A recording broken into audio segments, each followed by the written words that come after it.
Hello, listeners. This is Professor Rahul Sheel, and you are listening to the CHRO Mindset podcast. Hello, and welcome to the CHRO Mindset podcast, where we bring you candid, thought-provoking conversations with top HR leaders and experts. And here's your host, Pulkit Joshi. Today, we have the privilege of hosting Professor Rahul Sheel. Professor Rahul Sheel is a faculty at XLRI Jamshedpur in the organizational behavior area.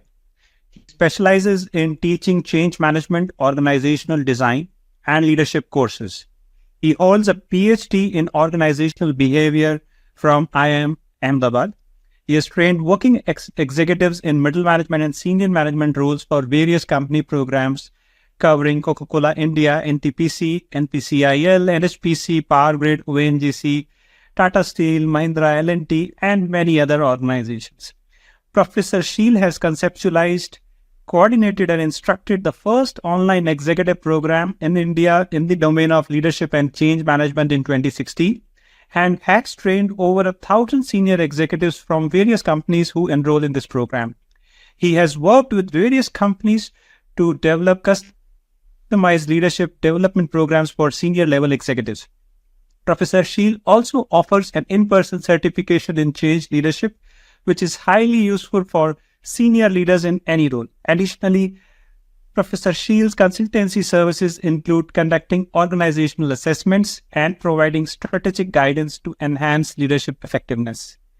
Professor Sheel guides doctoral students for the XLRI PhD program, and he has also published his work in esteemed international and national journals, and of course presents his work at prestigious conferences.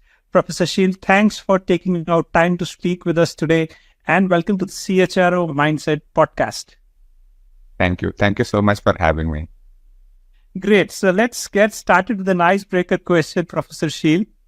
Can you share a memorable college lecture or an academic moment that significantly influenced your career path in HR management?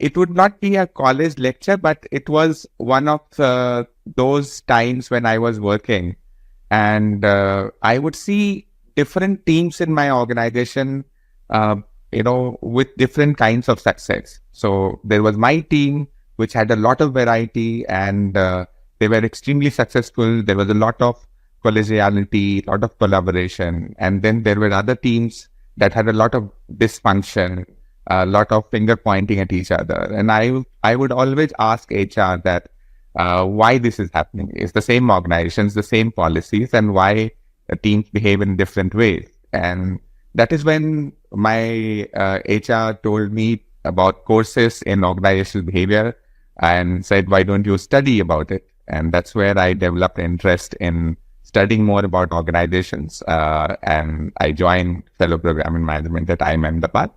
And that's where my journey in understanding organizations and how they function, understanding teams and individuals and how they function started. Great. Thank you for sharing that. Let's talk a little more about how your journey has been, right? So let's tackle a few questions on that. Could you share a memorable teaching or a mentoring moment that had a significant impact on your students or yourself? So what I would say is, initially when I was teaching, I would think that most of the students in the class have the same style of learning. So I had one way of teaching them, or one way of creating a learning plan for them. However, later I realized that there is so much of variety, and it's important to adapt that style based on every badge that I'm interacting with. So if I'm interacting with an MBA badge, the style is going to be very different. And when I'm interacting with an executive badge, the style is going to be very different. And the whole philosophy that students do want to learn is something that I changed in myself. And when I work with that philosophy, it's easier to provide that learning. I can differentiate between executive training program and the MBA education, wherein you don't have much experience. of people who are joining the MBA program. For executive training, a person who is coming to a training program with 20 years of work experience, they need to build on their work experience. So I need to customize a session plan that builds on their experience, that provides them an opportunity to come up with what they have learned over the period of time, and also provides them with an opportunity of unlearning. This whole concept of I need to customize based on my audience is something that has been a very significant moment in my teaching career or training career. And that's how I think I have been able to create more value in the classroom. Great. Thank you, Professor Sheel. My next question for you is, looking ahead, what do you see as the future challenges and opportunities for HR professionals? And that's the first part of the question. And the second part is, how should educators prepare students for these changes? I think it's very crucial, how we tackle this problem. Yeah, this is an interesting question, and it relates to the ever-changing landscape of the HR role. We are seeing huge technological advancement. We are seeing shifting workplace dynamics. And in this particular era, what we used to call earlier, that HR needs to transform businesses. HR needs to have, they need to come out from their traditional roles. And it has been going on since a long time, but more and more HR professionals need to understand the changes in the, business changes in the industry and what kind of changes that would bring to their organization. So we all know that HR is something that provides value to business. And if HR professionals are able to appreciate that, it becomes easier to do justice to the role. So I'll give you an example of the kind of competencies that we try to develop in the training programs here. Is when the landscape is ever changing, it's very difficult to teach what is changing in the landscape. But if somebody is able to somebody is able to tap that irrespective of the change in the landscape, how can I notice that change and how can I find my own solution, is a much greater learning for HR professionals rather than learning specific technical skills. To give you an example, let's say nowadays we are looking at a lot of change in AI. So of course, AI is going to bring a lot of disruption at workplaces, but this is not new. It has been earlier, there was something else, and now it is something else. So there is always an opportunity for HR to do justice to the role in terms of what is changing in outside. Is their ability to continuously think and identify the problem that is there at their hand is what helps them perform better. And therefore, it requires them to develop competencies in diagnosis of if this is changing, what kind of changes I need to envision for my organization. It requires them to have an ability to see organizations as systems, that if one aspect of the organization is changing, how it impacts other aspects. And most importantly, how HR can offer value. In fact, it is the changing circumstances where HR has the most potential to offer value because they have this role. How executives generally struggle is when they spend too much of time in firefighting rather than looking at organizations as systems or even developing their own skills for future. So finding time for doing some in-depth diagnosis about their organization, finding time to look at from a system perspective, and getting away from firefighting is one of the approaches where HR can really benefit in changing circumstances. Great. Thanks for that perspective, Professor Sheel. I know you have mastered the subject of change leadership, right? That's something that if you've studied a lot about, and that's what happens to be one of your core areas of interest as well. So let's double down on this topic a little more and discuss a few questions as they relate to change leadership, change management, and organizational transformation in entirety. So please share your views on how can CHROs or Chief People Officers foster a culture of innovation and agility to adapt to rapidly changing business environments. So this is again a good question. So we need to understand what happens when we are looking for developing innovation or agility in rapidly changing business environments. What we need to understand that this is a new domain. Nobody has mastered this domain. And therefore, if CHROs are expected to deliver solutions related to this domain, one thing that they must understand that they don't have the solution themselves, because they are not an expert in that new domain. It's an ever-changing domain. They don't know everything about it. So I think what I would suggest as a first approach to this is to realize that I don't have the solution, and therefore the solution can only come from a collaboration mindset with multiple individuals who are part of that rapidly changing business environment. So there are multiple people who are going through the same thing. How can I motivate them to come up with ideas? Because people are out there to give CHROs multiple ideas. How can CHROs motivate people to solve the challenges for the organization? And this requires a very different kind of learning for leaders. It requires learning for how to create participation, and how do I get an idea discussed in a group and also get a solution is a very different skill. So what I'm saying is, if there is a rapidly changing business environment, what works in that environment is collaboration and multiple ideation. So if you are working on just one idea, it's difficult to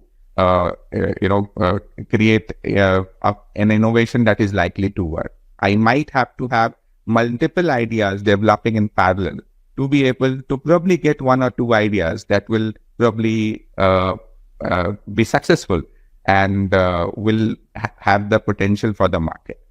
For most of the innovation, what is generally known that it is a result of collaboration and iteration. And when CHROs are able to motivate people to get to do that, then people also become more motivated, and these kind of challenges could be solved in a much better way, rather than taking the complete onus on themselves to find solutions for this, which might not be a right case because it's a new situation. Great. Thanks for that answer, Professor Sheel. Let's now look at, how can CHROs develop change leadership capabilities within their HR team? Your thoughts on that, please. So when we look at change leadership, there are multiple things that an individual who has competency in change leadership, they demonstrate these competencies. So those aspects are you able to find a space for a problem to be solved? Are you able to define a problem better? Is the problem about motivation? Is the problem about KPI? Is the problem about competency? Is the problem about training? What is the problem there that is being voiced to you? And it requires multiple iterations. So are you learning to define a problem better, or you just jump and solve the problem the moment your bosses tell you to? Many times, middle management do not get continuous mentoring from the top, and therefore they have to do a lot of things themselves. And the ability to be able to define a problem better, ability to diagnose a situation better, ability to look at organization from a bird's eye perspective, and understanding the process of change. So where are we in the process of change? What are likely issues in this particular phase of change? Identifying how organizations can address those changes, how I can address that change, how can I take more initiative to get it done. I think these are the aspects that are very important to learn from an HR team perspective, or all managers that are part of HR. And then they won't be too much dependent on senior leadership to find solutions to the ever-changing situations that could happen during a change. So that is the first wider aspect.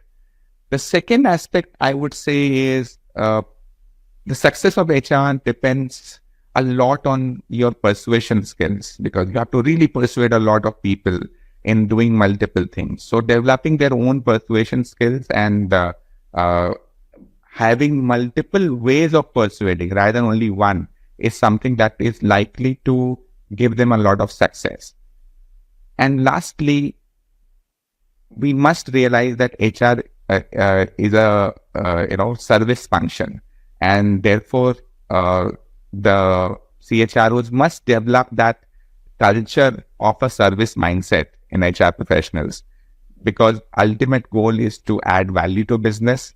And if this mindset is there, it really helps in increasing the performance.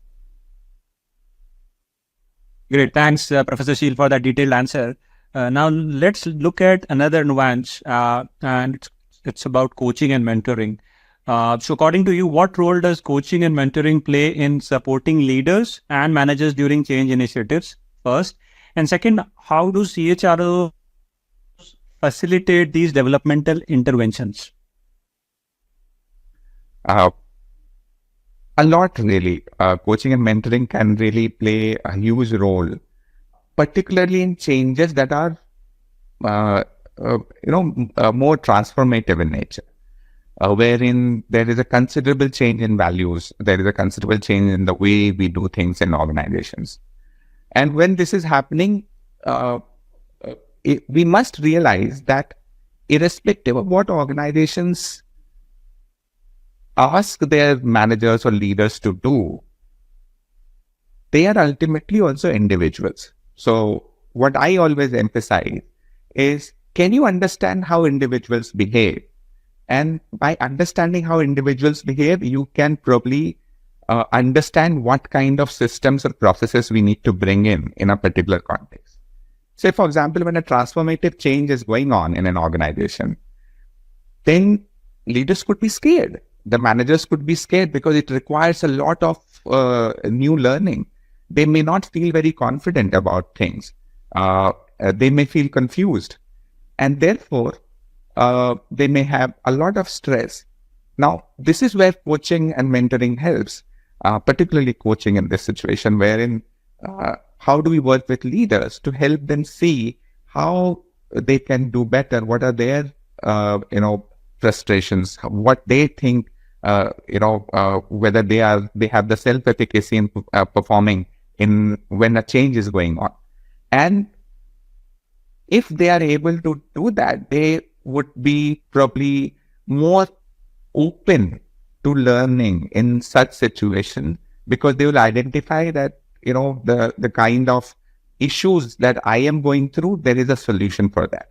Because many managers in a large organization could be left alone to deal with multiple issues that are happening in change, and it could be a very stressful situation to deal with. And that is where coaching really helps. So what I have seen, that successful organizations generally have an organized coaching initiative during any change. So they would identify people who really need to have few coaching sessions to discuss their fears, their apprehensions, and how they could perform better. What are the skills that they need to learn, apart from what is already identified by the organization. And when the organization take care of these conversations, it also kind of gives a signal that the organization is interested in their well-being, organization interested in listening to them and providing them the support that they need in actually taking the organization in the transformation journey. So seriousness in creating this coaching program during the change is would go a long way in the success that the change would deliver, because it's the middle management who actually has the onus of transforming organization. And if they themselves do not feel confident, if they themselves are not clear, it's difficult to achieve the objectives of the change in the defined time. Awesome. Wonderful perspective there, Professor Sheel. Let's now talk about a lot of resistance, right, that comes in when leaders go about driving change management within the organizations. So your thoughts on how should HR leaders assess and manage the resistance to change, and what strategies should they employ to overcome it? So I think the first, learning for any manager is to understand that the reasons for resistance would be multiple. Usually, the most important reason for resistance, lack of information during change process. But this is not the only reason. If there is lack of information, you could probably provide information and you can plan for this, and therefore the resistance is likely to be lower. But you have to, provide the data in an easy to digest format for the audience to whom you are communicating. There could be multiple other sources of resistance. Let's say if I'm making a very drastic change in an organization, it could really change my identity to the organization. I always believed that my organization cared for X, but now in the change, it probably is not doing so. I'll give you an example from a recent case. In one of the organizations, a change led to hiring more people from lower colleges, which they didn't used to hire earlier.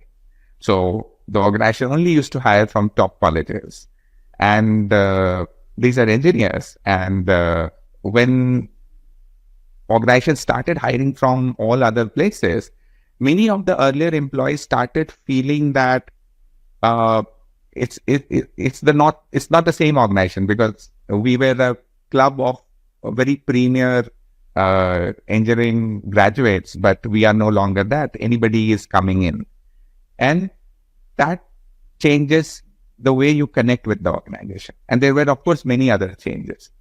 Of course, information is even useful here, but in this case, what had happened, that the business was growing, and the kind of segment that the organization used to work with, that segment didn't have a lot of growth. So then they moved to a different segment, a relatively lower, wherein they had to cut costs. And of course, they would not have access to the cream de la cream all the time when you are have to manage with lower cost. And therefore, the number of people in the organization went up, and to allow for that number of people, they started hiring from all other colleges. But we have to also make people understand that this change is identity that they are perceiving, because the resistance is probably emerging from change in identification with the organization. And how can I see a new identity in the change circumstances? So in this case, maybe there is more growth because there is more number of people in the organization. I am already an old employee. Therefore, I have much more opportunity to contribute in the management role, which I didn't have earlier. And therefore, I have to redefine this identity for this individual, because the resistance is, of course, due to lack of information, but also due to identification issues with the change.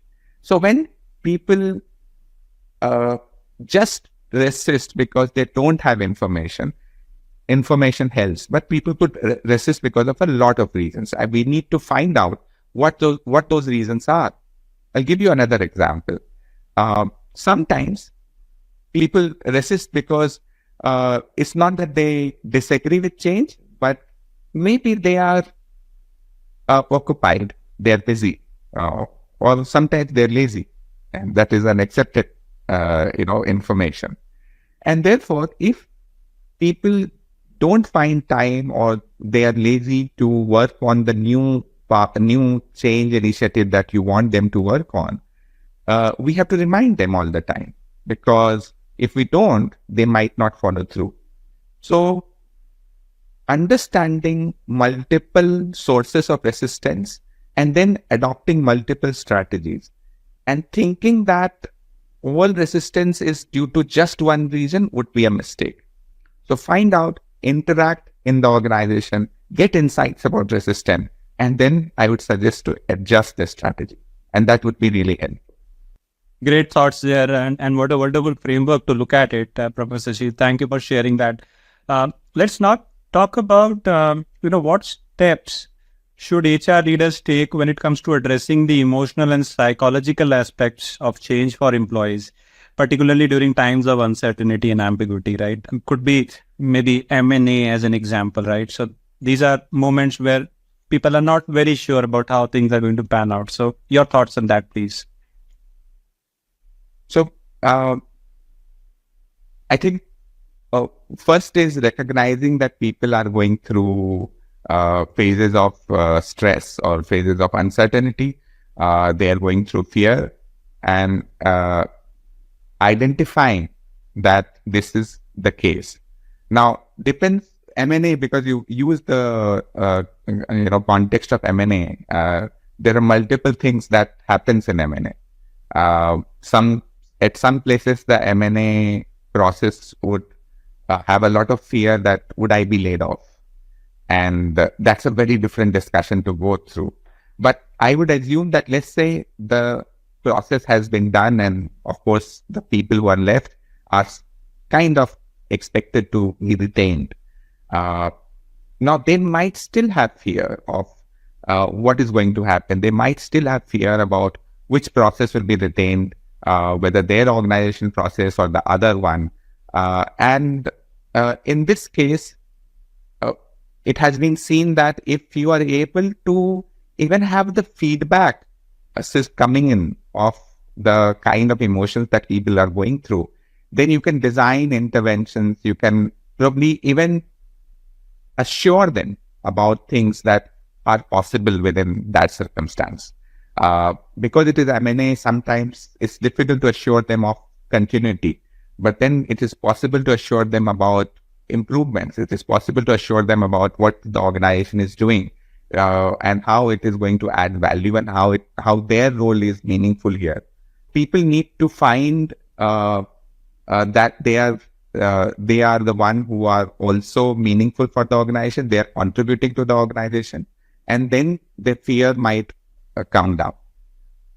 So depending on the emotions that people are going through, if the emotion is about fear, I can assuage their fear. But if emotion is about self-doubt, then I have to probably provide those training programs, skill sets that could reduce the feeling of self-doubt, and increase conversations, increase collaboration, have groups to discuss, and have groups to share these emotions.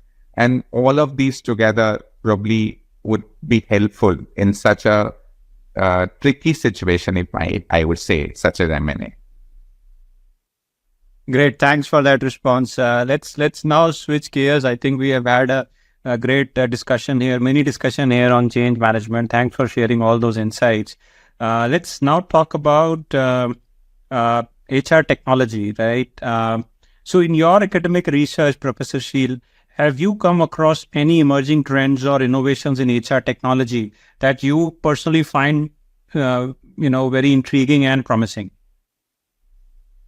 Yes, I think this whole AI is really transforming the way we can capture, a particular variable in the organization. When earlier change would happen, we would probably have to ask a question about, let's say, emotions. But now probably I can get emotions from texts, get emotions from emails, and that is something which probably can really revolutionize the way I can predict, I can know things that are happening in organization. However, at the same time, it comes with its own issues in privacy. And I have seen multiple organizations that wherein they are still trying to adopt this approach, but also providing tools which is allowing them, allowing individual employees to remain private. And that's a very interesting area to go forward. Great, and totally agree with you. Even when we look at the applied HR technology side of it, there's so many use cases that are coming up, and it just continues to grow and grow and grow. Okay, let's now talk about another aspect, right? So, as a professor of HR or organizational development, how do you incorporate discussions about HR technology trends and advancements into your curriculum to ensure that the students are well prepared for the future workplace? I think it's now becoming a very, very important hygiene requirement. Your take on that, please. Yes, I agree with you. So when we are discussing change or when we are discussing design, it's very important to for students to understand how they can work with large amount of data. And there are two aspects of working with large amount of data. One is, of course, the technical aspect of how you make sense of the data, for which you need skills related to statistics and so on and so forth. But I think more important than that is your ability to understand with a particular change what is already some of the data that you are collecting which could be useful to you. For example, we do invite organizations who are working in this domain, and there are many organizations who will look at some of the data, say, for example, which departments are collaborating with each other more, which departments are having meeting with each other, which departments are overworked. So when a change is going on, this kind of insight helps us understand what's going on in an organization in a much better way, which is already available as a regular data in the organization. The second aspect, of course, is to create the data based on the change that is going on. So how do we start new metrics? How do we collect new kind of information?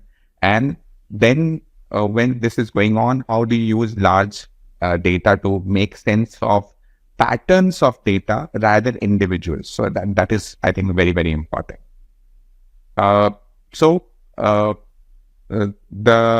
If there are teams that are more stressed, can you figure it out during the change process and have your focused intervention to those teams or those units where if you don't intervene, the change may get delayed.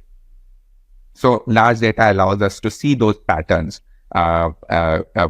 which is very useful in change scenarios. The second thing that I also use is when we are doing organization design, then how can we use some of the analytics that is there to probably map tasks that are common, tasks that are related, and then redesign the organization accordingly. So there are firms that do that, and we have these kind of discussions in the class. But I would also emphasize that as technology progresses, what I always tell my students that a capable leader would always be more important than the technology itself. So technologies would always be used as aids, but not replacements, because the insight that an individual can see would still be much more than the patterns that are given by computers. And together only you will be able to make sense of an organization in a much better way, rather than relying on just one. Great thoughts there, and I love that statement from you, right? There's no replacement to the individual. Thank you for that. My last question, as we close this awesome conversation, Any piece of literature, any book that has left a lasting impression on you as an academician? Yes. So when I work with executives, and let's say there is a person that has come with 20 years of experience in a session and learns a very different insight in the classroom, we also want them to practice that at workplace. However, many executives tell me that we have been doing things in a certain manner since so many years, and it's not easy to change. And I completely understand that. One insight that I have found very useful to talk to executives is a book by Brené Brown, and it's the book's name is Daring Greatly. What Brené Brown says that irrespective of how successful you are, you always need to learn new things to increase your success. But when you want to learn new things, you cannot be an expert in that overnight. So when you want to do things in a new way, you would be vulnerable because it may fail. It may not result in the same kind of success that you were getting in doing things in your way. But if we wish to do things in a new way, we will have to take a chance that it is likely to fail. Long back, I was in a village in Chhattisgarh, and I stayed in that village for 1 month. And somehow people believed in that village, although I was there for some sociometric, socio-demographic analysis.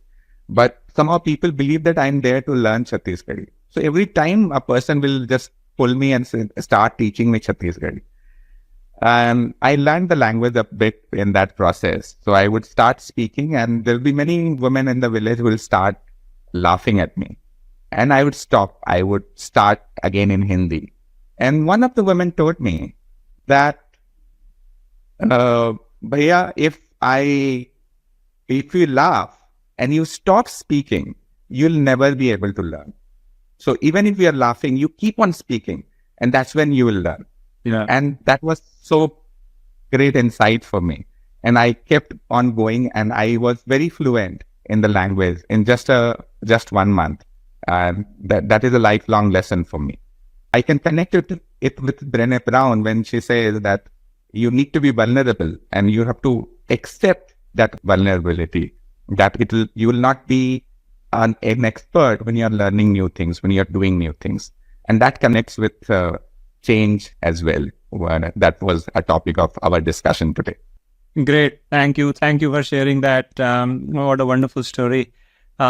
This brings us to the end of this awesome conversation, Professor Rahul Sheel. Just wanted to share how pumped I am after this chat, having someone from the legendary XLRI Jamshedpur on our show for the first time. It's a moment to cherish for everybody out here at HR1. Your take on change management and leadership was like a breath of fresh air. We are crossing our fingers to have you back again and officially welcome you to our second timers guest club. I hope that happens. Thanks a ton again for taking out time from your busy academic schedule to speak with us today, Professor Sheel. Thank you so very much. Thank you, Pulkit. It's a great initiative. I love to hear the next podcast that you are coming with. Thank you. Great. Thank you so much. To all our listeners, hope you liked hearing from Professor Rahul Sheel. Dealing with changes can be tricky, but it's pretty cool too, right? Thanks for taking out time and being with us during the CHRO Mindset interview today with Professor Sheel. Stay tuned for some more fun talks and more insights from top HR leaders, academicians, people who have done it before. And shout out to all of you for being part of our awesome community. Thank you so much. Thanks for listening to the CHRO Mindset podcast. Don't forget to hit subscribe and leave us a review. Join us next week for another insightful conversation with a top HR leader. And if you have any questions or feedback, reach out to us on social media or via email. Thanks again for tuning in. See you next week.